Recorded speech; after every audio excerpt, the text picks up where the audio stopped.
বলি, এতক্ষণ আমরা কি করছিলাম? না গৌর চন্দ্রিকা। শুধু শুনলে হবে বাবা, আমার সঙ্গে তো বলতে হবে। এতক্ষণ আমরা করছিলাম কি? গৌর চন্দ্রিকা। তোমাদের জানতে হবে যে আমরা গৌর চন্দ্রিকা করি কেন। সর্বপ্রথম যে আমরা গৌর চন্দ্রিকা করি, তো সর্বপ্রথম আমরা গৌর চন্দ্রিকা করি কেন না? আমরা স্থানান্তরে যেতে হলে যেমন আমাদের পিতামাতার আশীর্বাদ বা অনুমতির প্রয়োজন হয়, তা এখানে তদ্রূপ বহু সুন্দর হচ্ছে আমাদের এই নাম সংকীর্তনের পিতা। তাই আজ আমরা সর্বপ্রথম গৌর চন্দ্রিকা করিয়া থাকি। এতক্ষণ ছিলাম নবদ্বীপ মাঝে, এবার যাব বৃন্দাবন। তো এখানে সকলে প্রথমে জানাই আর সে মহাপ্রভু গোবিন্দের চরণে শত শত কোটি প্রণাম। 30 কোটি দেবদেবীর চরণে আমার শত শত কোটি প্রণাম। আমার গুরুদেব, আমরা এই সকল ভক্তবৃন্দ, কৃষ্ণ অনুরাগী বাবাদের মায়েদের চরণে আমার শত শত কোটি দণ্ডবাদ। ভাইদের দাদাদের রইল আমার অসংখ্য অসংখ্য বুক ভরা ভালোবাসা। তো গান চলার মধ্যে যদি আমার কোনো ভুল ত্রুটি হয়ে গিয়ে থাকে, ভুল ত্রুটি তো হবে, গোবিন্দের নাম মহাপ্রভুর নাম আমার, তো এক মুখে বলা তো সম্ভব নয়। তো আমি আশীর্বাদ, আপনারা আমায় কিঞ্চিত কিঞ্চিত আপনাদের পদধূলি আমায় দান করবেন, আমি যেন কৃষ্ণ কথা হরি কথা আপনাদের শ্রবণ করাতে পারি। তো কোনো ভুল ত্রুটি হয়ে গেলে আমায় কন্যা জ্ঞানে নিজ নিজ ভাবে ক্ষমা করবেন। চল রে আমার মধুরী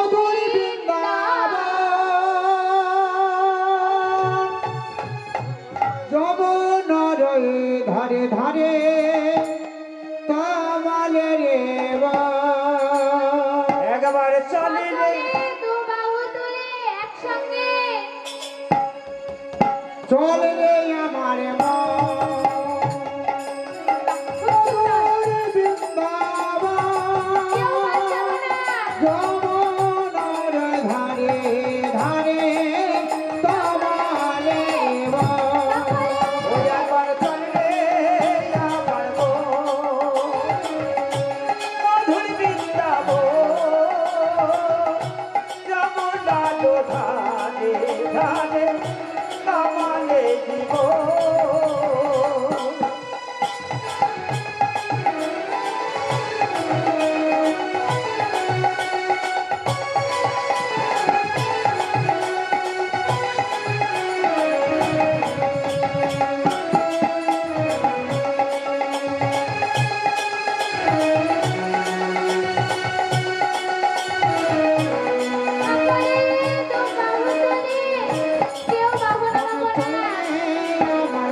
শিলাম সুদাম নাম শিলাম শিলাম সুদাম আজি যত সখাম যমুনার ধারে ধারে তোমালে দিব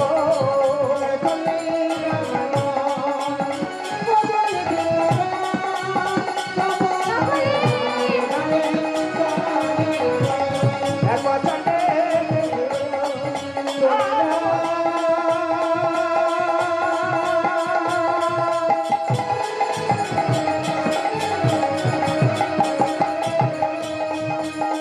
চলে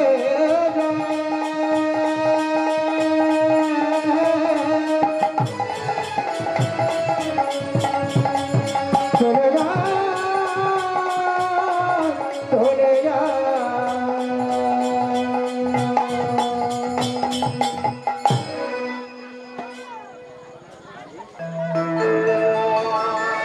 সকলে একসাথে যদি আমার সাথে একসঙ্গে যদি সকলে নৃত্য করেন তাহলে আমি নৃত্য করব।